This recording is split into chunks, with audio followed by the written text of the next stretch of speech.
पे आपने मौका दिया, धन्यवाद।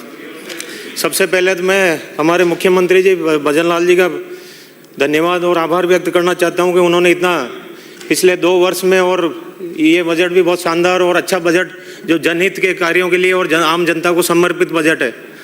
माननीय अध्यक्ष महोदय, जो हमारी सरकार है उसमें माननीय हमारे मुख्यमंत्री जी और सभी का संकल्प है सबका साथ सबका विकास। तो सबको साथ लेकर और सबका विकास हो, इस संकल्प के साथ काम कर रहे हैं। और आने वाले समय में जो राजस्थान है वो विकसित राजस्थान की तर्ज पर आगे बढ़े, इसके लिए काम हो रहा है। हमारी सरकार में माननीय मुख्यमंत्री जी ने जो बजट में आम जनता की चिंता करी, मैं उसके लिए भी उनका बहुत बहुत आभार व्यक्त करना चाहता हूँ। माननीय हमारी सरकार में जीएसडीपी 21,52,100 करोड़ रुपए संभावित है, जो पिछले सरकार के उससे 40% से भी अधिक है।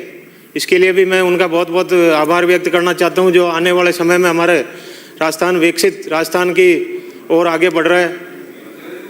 माननीय अध्यक्ष महोदय, सभापति महोदय, हमारे इस बजट में 53,000 करोड़ रुपए से अधिक पूंजीगत खाते में खर्च कर रहे हैं, जो आने वाले समय में राजस्थान का विकास के लिए बहुत ज़रूरी है और राजस्थान की स्थायी कार्य के लिए भी आगे काम करेगा। माननीय अध्यक्ष महोदय, मैं मुख्यमंत्री जी का आभार व्यक्त करना चाहता हूं। मैं मेरे विधानसभा क्षेत्र की बात कर रहा हूं। उन्होंने पिछले 2 बजट में जो काम कराए हैं नसीराबाद विधानसभा में, और जो स्वीकृतियां जारी करी है, लगभग 90% से अधिक कार्यों में काम हो चुके हैं और कुछ में अभी काम जारी है। तो इसके लिए मैं उनका आभार व्यक्त करना चाहता हूँ। नसीराबाद चाहे मांगलेवा सड़क हो, चाहे केसरपुरा से मकरेड़ा नवीनीकरण हो सड़क का, चाहे over bridge, Nasirabad over bridge का निर्माण भी लगभग कई सालों से लंबित होने के बाद इस 2 वर्षों में अब पूर्ण हो चुका है। इसका भी शुभारंभ जल्दी से जल्दी हो जाएगा। इसके लिए भी मैं माननीय मुख्यमंत्री जी का आभार व्यक्त करना चाहता हूँ। आने वाले समय में माननीय अध्यक्ष महोदय, मैं मेरी ओर से नसीराबाद विधानसभा में जो मुख्य कार्य हैं उनके ऊपर माननीय मुख्यमंत्री जी को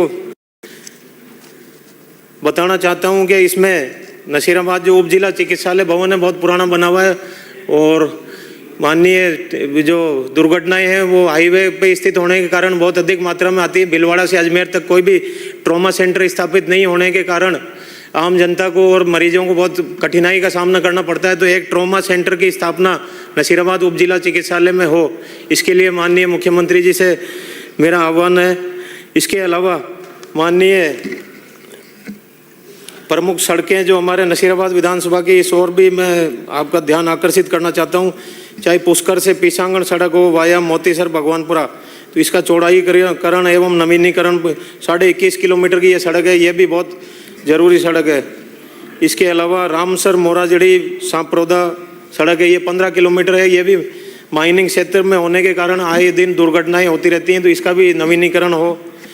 पीसांगण से करनो सड़क, ये MDR सड़क है, ये भी बहुत जर्जर अवस्था में है। ये इसकी दूरी 18 किलोमीटर है, ये भी आने वाले इस बजट में लिया जाए। इसके अलावा मैं बहुत ही महत्वपूर्ण विषय पर बात करना चाहता हूँ। नसीराबाद में जो ऐतिहासिक छावनी है, बहुत पुरानी छावनी है और अंग्रेजों के समय, आज़ादी के समय भी इसका बहुत बड़ा महत्व है। तो इसमें छावनी परिषद होने के कारण कई कामकाजों में परेशानी आती रहती है। तो इसको नगर पालिका सिविल एरिया है, जिसको नगर पालिका में सम्मिलित किया जाए। जो रक्षा मंत्रालय, वहाँ से भी बार बार पत्र आ रहे हैं, तो माननीय मुख्यमंत्री जी को मैंने अवगत भी कराया है। तो आपके माध्यम से भी निवेदन है कि जल्द से जल्द जो हमारी छावनी परिषद है उसके सिविल एरिया को नगर पालिका में मिलाया जाए, जिससे आधारभूत डेवलपमेंट हो, चाहे और भी कामकाज जो विकास के कार्य हों उनको आगे बढ़ाया जा सके। इसके अलावा माननीय नगर पालिका जो हमारी घोषित हुई है पीसांगण, उसके लिए माननीय मुख्यमंत्री जी का आभार व्यक्त करना चाहते हैं। नगर पालिका क्षेत्र में बांध है नगीना बैरूजी, इसकी भी रिपेयरिंग हो, फेस वाल बहुत पुराना हो चुका है, तो इसमें भी लगभग 2 से 3 करोड़ का खर्चा है। एक नगर पालिका नसीराबाद व पीसांगण दोनों में अग्निशमन वाहन की व्यवस्था नहीं है, तो इसके लिए अग्निशमन वाहन की व्यवस्था हो। आए दिन दुर्घटनाएं होती रहती हैं, तो माननीय आपकी ओर से ध्यान आकर्षित करना चाहता हूँ कि जल्द से जल्द ये भी काम हो। इसके अलावा नसीराबाद और पीसांगण में भवन निर्माण नगर पालिका क्षेत्र में हो। अभी जो इस बजट में माननीय मुख्यमंत्री जी और हमारे मंत्री जी ने जो घोषित किया, हाथीपट्टा तालाब, रसूलपुरा, इन तालाबों पे लगभग 12 करोड़ 80 लाख रुपए स्वीकृत हुए हैं, इसके लिए भी मैं आभार व्यक्त करना चाहता हूँ। ग्राम रामसर में पाइपलाइन बहुत जर्जर हो चुकी है, तो इस बजट में इसका भी आपकी ओर से ध्यान आकर्षित करना चाहता हूँ कि इस पर भी काम हो, नई पाइपलाइन बिछाई जाए। और इसके अलावा रामसर ग्राम बिड़कचावास में ट्यूबवेल के पास 50 KL क्षमता की एक टंकी की भी जरूरत है, मैं इसके लिए भी आपकी ओर से ध्यान आकर्षित करना चाहता हूँ। माननीय सभापति महोदय, हमारे नसीराबाद के समीप ही जेठाना अंडरपास रेलवे की ओर से बना हुआ है, तो मैं आपकी ओर से ध्यान आकर्षित करना चाहता हूं कि जो जेठाना अंडरपास है, इसमें आसपास पानी का सीपेज बहुत अधिक होने के कारण इसमें पानी भरा हुआ रहता है। लगभग साल में 6 महीने पानी के बीच में से ही होकर सभी आम जनता को गुजरना पड़ता है। तो इस अंडरपास के स्थान पर या तो पुरानी फाटक चालू हो या ओवर ब्रिज का निर्माण हो, जिससे आम जनता और किसानों के आसपास जाने के लिए ब्यावर से लेके अजमेर के बीच में कोई ओवर ब्रिज का वहाँ पर निर्माण नहीं है, तो बरसात के दिनों में बहुत अधिक समस्या का सामना करना पड़ता है और ये जर्जर भी हो चुकी है अंडरपास। मोटरसाइकिल हो, पैदल हो, ये निकल ही नहीं पाते हैं।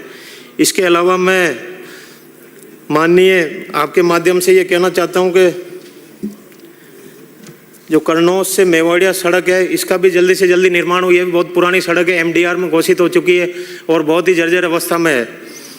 और जो हमारे मुख्यमंत्री जी ने अटल पथ के माध्यम से जो सड़कों का निर्माण कराया, उसके लिए भी मैं मुख्यमंत्री जी का, हमारे PWD मंत्री, वित्त मंत्री जी का धन्यवाद ज्ञापन करना चाहता हूं। और आने वाले समय में आम जनता से जुड़े हुए इसी प्रकार से काम हो। माननीय सभापति महोदय, मैं आपके माध्यम से हमारे कृषि मंत्री जी का भी ध्यान आकर्षित करना चाहता हूँ कि जो फसल बीमा की मुआवजा राशि कई गाँवों में अभी तक नहीं मिली है, हमारे वहाँ पर नसीराबाद तहसील और पिसांगण, तो वो भी जल्दी से जल्दी मिले। आधे किसानों को मिल गई, आधों को नहीं मिली, तो वो भी गांव में समस्या का काम है। और ये अनुदान की राशि है, ये भी नहीं मिली है, ये भी जल्द से जल्द मिले। माननीय सभापति महोदय, मैं आपके माध्यम से मुख्यमंत्री जी का धन्यवाद ज्ञापित करना चाहता हूं कि उन्होंने राजस्थान में उनके प्रयासों से प्रति व्यक्ति आय 2 लाख से अधिक होने का अनुमान है और आने वाले समय में और भी बढ़ेगी। इसके अलावा जो राजस्थान इरिगेशन के मामले में उन्होंने जो काम किया है, नहरों पर उन्होंने ऐतिहासिक काम किया, इतने सालों बाद ये काम हुए हैं, तो इसके लिए भी माननीय मुख्यमंत्री जी का मैं आभार व्यक्त करना चाहता हूं। और अजमेर माननीय सभापति महोदय, मैं हमारे प्रधानमंत्री जी भी आ रहे हैं, तो उनका भी वहां पर अभिनंदन करना चाह रहे हैं। उन्होंने जिस प्रकार से प्रधानमंत्री आवास योजना हो, चाहे अपने प्रधानमंत्री किसान सम्मान निधि हो, उसके माध्यम से किसानों को मजबूत करने का जो संकल्प लिया है, उसको वो पूरा कर रहे हैं। और आने वाले समय में इसी प्रकार से हमारी सरकार में ये काम होंगे। और मैं माननीय मुख्यमंत्री जी का और भी आभार व्यक्त करना चाहता हूं कि उन्होंने किसानों को ERCP के माध्यम से जोड़ा। हमारे नसीराबाद में भी ERCP के माध्यम से बहुत बड़ा क्षेत्र जुड़ने वाला है। तालाब और अन्य साधनों से सिंचाई के जो काम होंगे, उनको भी जोड़ने का पूरा प्रयास किया जा रहा है। तो ERCP के माध्यम से एक बड़ा तालाब है, उसके जो डिजाइन एंड ड्राइंग में जो भी किसानों की हम मदद कर सकते हैं, किसानों के मकान भी आ रहे हैं श्रीनगर में, उनको भी अपन उस डिजाइन में थोड़ा रिकंसीडर करते हुए और उनमें काम हो, जिससे किसानों को भी अधिक परेशानी का सामना नहीं करना पड़े।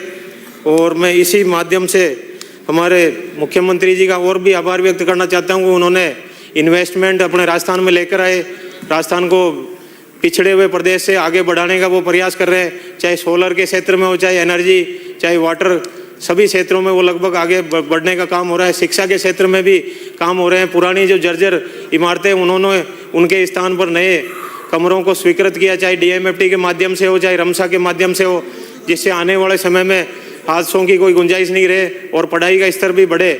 और इसी माध्यम से मैं और भी धन्यवाद करना चाहता हूँ, हमारे आदरणीय उप मुख्यमंत्री प्रेमचंद जी हैं, इन्होंने अपने कॉलेज में और भी वैकेंसियाँ हैं उनको भरें। और आयुर्वेद में जो भी कामकाज हों, उनको भी, हमारे डॉक्टर्स की कम है अवेलेबल, अभी डेपुटेशन भी करा रखे हैं, उनको आप जल्द से जल्द अपने नसीराबाद में लगाएं। और आने वाले समय में हमारे मुख्यमंत्री जी इसी प्रकार सबका साथ, सबका विकास और सबका विश्वास, आम जनता के हित में काम करें। धन्यवाद। श्री थावरचंद। धन्यवाद सभापति महोदय, मुझे बोलने का अवसर मिला।